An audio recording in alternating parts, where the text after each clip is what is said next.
HP journal studies के special 5 daily MCQ series पर आपका हार्दिक अभिनंदन है। आज का पहला प्रश्न इस प्रकार है। Which of the following is not the highest peak of its respective district? निम्नलिखित में से कौन अपने जिले की सबसे ऊंची चोटी नहीं है? ए भरवैन, बी अभा देवी, सी नैना देवी, डी चूड़धार। 1200 यानी 1200 मीटर ऊंची भरवैन चोटी ऊना जिले की सबसे ऊंची चोटी है। 1100 यानी 1100 मीटर्स की ऊंचाई के साथ अवहा देवी हमीरपुर जिले की सबसे ऊंची चोटी है। बिलासपुर जिले में नैना देवी की ऊंचाई 1219 यानी 1219 मीटर्स है। लेकिन बिलासपुर जिले की सबसे ऊंची चोटी बहादुरपुर है, जिसकी ऊंचाई 1980 यानी कि 1980 मीटर्स है। इसलिए इस प्रश्न का उत्तर सी नैना देवी है। शिरगुल देवता के मंदिर के साथ चूड़धार चोटी सिरमौर जिले की सबसे ऊंची चोटी है। इसकी ऊंचाई 3647 यानी 3647 मीटर्स है। इसके अलावा चांशल शिमला की, नगरू मंडी की, पीर पंजाल चंबा की, डिब्बी बोकरी पिरामिड कुल्लू की, मनेरांग लाहौल स्पीति की और करोल टिब्बा सोलन की सबसे ऊंची चोटी है। दूसरा प्रश्न, who was secretary of state at the time of appointment of Simon Commission? Simon Commission की नियुक्ति के समय राज्य के सचिव कौन थे? A Lord Listowel, B Lord Stanley, C Lord Irwin, D Lord Birkenhead. Lord Listowel अंतिम सेक्रेटरी ऑफ स्टेट थे। लॉर्ड स्टैनली प्रथम सेक्रेटरी ऑफ स्टेट थे। लॉर्ड इरविन साइमन कमीशन के समय गवर्नर जनरल थे। साइमन कमीशन की नियुक्ति के समय सेक्रेटरी ऑफ स्टेट लॉर्ड बर्किनहेड थे। इसलिए ऑप्शन डी इस प्रश्न का सही उत्तर है। 7 सदस्यीय साइमन कमीशन की नियुक्ति 8 नवंबर 1927 को हुई।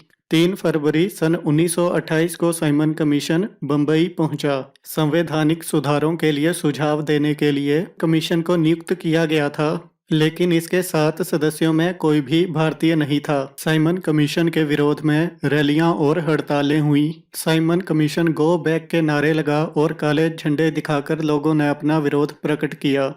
तीसरा प्रश्न, physiological density of population is defined as? भौतिक जनसंख्या घनत्व को कैसे परिभाषित किया जाता है?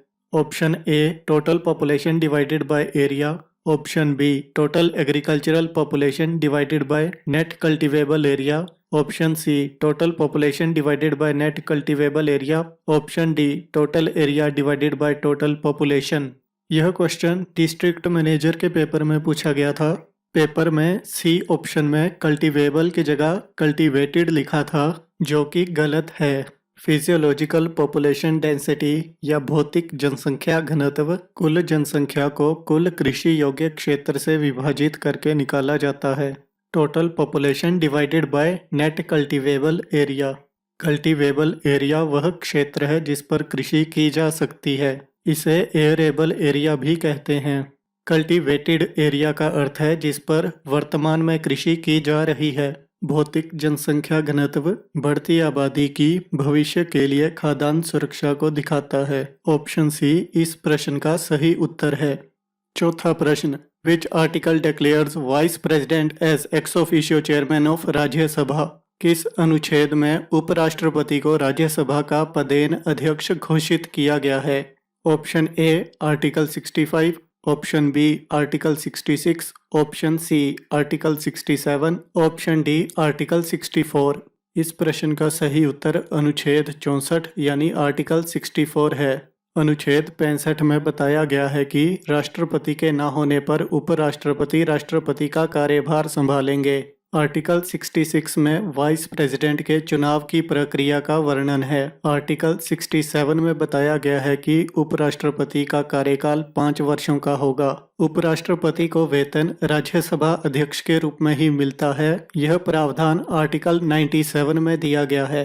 पांचवा प्रश्न, नदियों और उनके उद्गम स्थल का कौन सा जोड़ा गलत है? Which is incorrect pair of river and its place of origin? Option A Kaveri Brahmagiri, option B Penner Nandi Hills, option C Godavari Aurangabad, option D Krishna Mahabaleshwar. इस प्रश्न का सही उत्तर ऑप्शन सी है, क्योंकि गोदावरी औरंगाबाद से नहीं नासिक से निकलती है। कावेरी कुर्ग कर्नाटका की ब्रह्मगिरी पहाड़ियों से निकलती है। पेन्नार का उद्गम स्थल चिकबालापुर कर्नाटका में नंदी पहाड़ियां हैं। कृष्णा नदी का उद्गम स्थल महाराष्ट्र में महाबलेश्वर है। यदि आपने इस वीडियो को ध्यान से सुना होगा तो आपने पाया होगा कि पहले प्रश्न की व्याख्या में किन्नौर जिले की सबसे ऊंची चोटी नहीं बताई गई है। यह आपका होमवर्क है। नीचे कमेंट बॉक्स में बताएं कि किन्नौर की सबसे ऊंची चोटी कौन सी है और हिमाचल की सबसे ऊंची चोटी कौन सी है। अंत में आप सब में निहित ज्ञान को प्रणाम। कल की प्रश्नोत्तरी इन विषयों पर होगी। तब तक के लिए राम सत।